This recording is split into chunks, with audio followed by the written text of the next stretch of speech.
పచ్చి బాలు తెచ్చినావే నా భార్య నా బాలమూలు కలిగినావే పార్వతి బాలమూల పట్టలేదు నా భార్య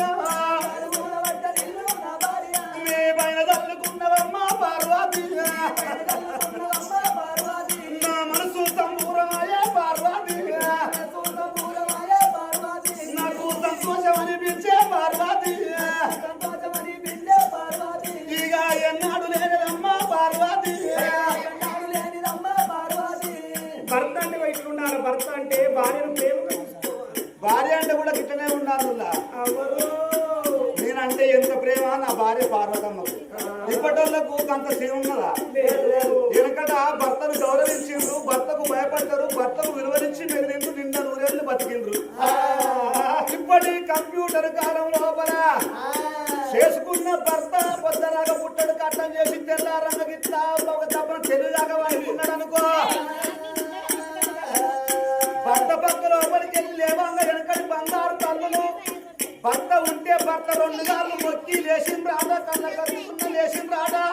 ఒకవేళ భర్త పక్క లోపల లేకపోయినట్టయితే మంగళసూత్రం తీసుకొని కళ్ళ కట్టుకొని శిబిరి గంట వంటి పనులు చేసుకున్నారాదా. ఇక ఇప్పటి కొంతమంది బంగారు ఎవరు నాట వంటి నిద్రపోకపడి అయినట్టయితే డబ్బున లేవంగా మంచానికి అడ్డం అనుకున్నాడు అనుకో, కాలుతో తండ్రు. ఓ బామ్మ పార్వతమ్మ, నువ్వు నాకు భార్యవే, నీకు భర్తనే పార్వతమ్మ. యావత్ ప్రపంచం లోపల నీ అంత మాత లేదు, నా అంత దాత లేడని అంటారు. ఆవో ఎందుకొరకు ఇవాళ సిరికలాంటి ముఖం చిన్న పుచ్చుకున్నావు, అవసలాంటి ముఖం వాడిపోయింది. దెబ్బలు కొట్టిన మామిడోలే దేహమంతా చిన్నపోయింది, కాయలు కొట్టిన సింతోలకల చిన్నవేయింది, నీ ముఖమే కల మీద లేదు. ఎందుకొరకు బాధపడుతున్నావమ్మా ఓ పార్వతమ్మా? చెప్పు, ఏం కావాలి? ప్రాణేశ్వర రామ రామ రామ రామ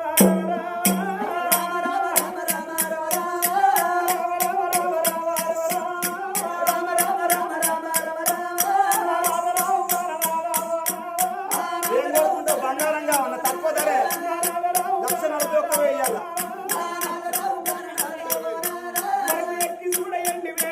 బంగారం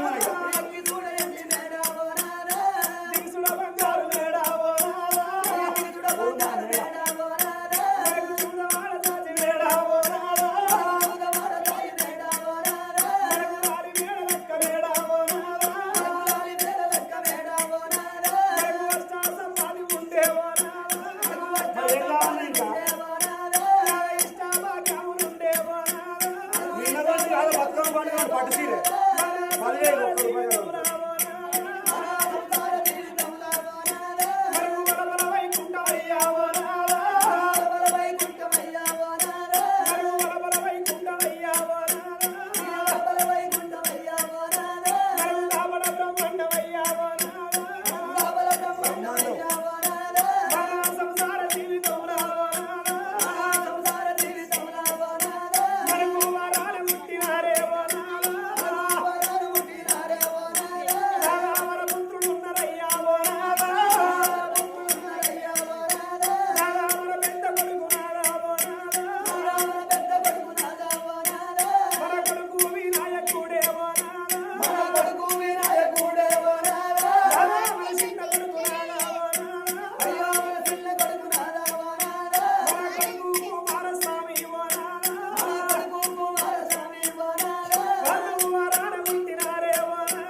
కుమారస్వామి ఉండంగా బిడ్డన్న మాట నేను అడిగి ఎట్లా వచ్చే పార్వతి ఆగో బిడ్డలని బాధపడుతున్నావు గాని యావత్ ప్రపంచం లోపల కొడుకులేమో పెడతారే బామ బిడ్డలేమో పెడతారు కన్న తల్లిదండ్రులు అనుకుంటారు నా కొడుకు నాకు పెడతాడు నా కొడుకు నాకు పెడతారు అని అనుకుంటాడు కానీ ఆగో కొడుకు మరి పెట్టేది ఏంటిదని అంటే రేపు మరి కుక్కిల వాడి మోసేతులక కచ్చి మోకాళ్ళు ముందు కచ్చి కుక్కిల వాడి మరణం అయిపోయిన నాడు ఎడమ చేత మరి కట్టానికి అట్టి పెట్టేందుకు కొడుకు కావాలి తలాపున కూర్చుండి ఎడసడానికి ఒక్క బిడ్డ కావాలంటారు నువ్వు అన్న మాట నిజమేనమ్మా పార్వతమ్మ కానీ శంకరునికి సంకల్ల సలిజముండలు పుట్టినాయి ఎందుకొరకని అంటే అయ్యో భగవంతా మరి దీని కడుపు లోపల బిడ్డను కోరుకుంటాను ఇప్పుడు బిడ్డ సంతాన ప్రాప్తే లేదా పార్వతమ్మకు అని మది లోపల మారు విచారపడ్డాడు శంకరుడు ఒకవేళ గిట్లా నేనెప్పుడు బామా పార్వతమ్మ నీ కడుపు లోపల బిడ్డలు లేరని నేనందున ఒకవేళ అన్నట్టయితే నా భార్య మరణమైపోతుంది కావచ్చు నాకు దక్కది నా పార్వతి కానీ ఇద్దామన్న గాని నాకు బుద్ధి ఉన్నది గాని దీని కడుపు లోపల ఇప్పుడు పిలగల్లే రాయే ఏమి అయ్యాలనుకోని మది లోపల మారు విచారపడుతున్నాడే ఆ శంకరుండు అరిచేతు లోపల అంగన వేసుకొని చూసిండు యుగలోకం జగలోకం మత్స్యలోకం మాండవలోకము 7 14 లోకములు ఎప్పుడు చూసిండో శంకరుడు మరి నా భార్య కడుపు లోపల సంతానం ఇద్దామనుకోని అరిచేతు లోపల చూసుకునే వరకల్లా మరి అరిచేతు లోపల ఎవరు కనబడ్డారు అగో ఇక్కడికి దగ్గర దొనకొండ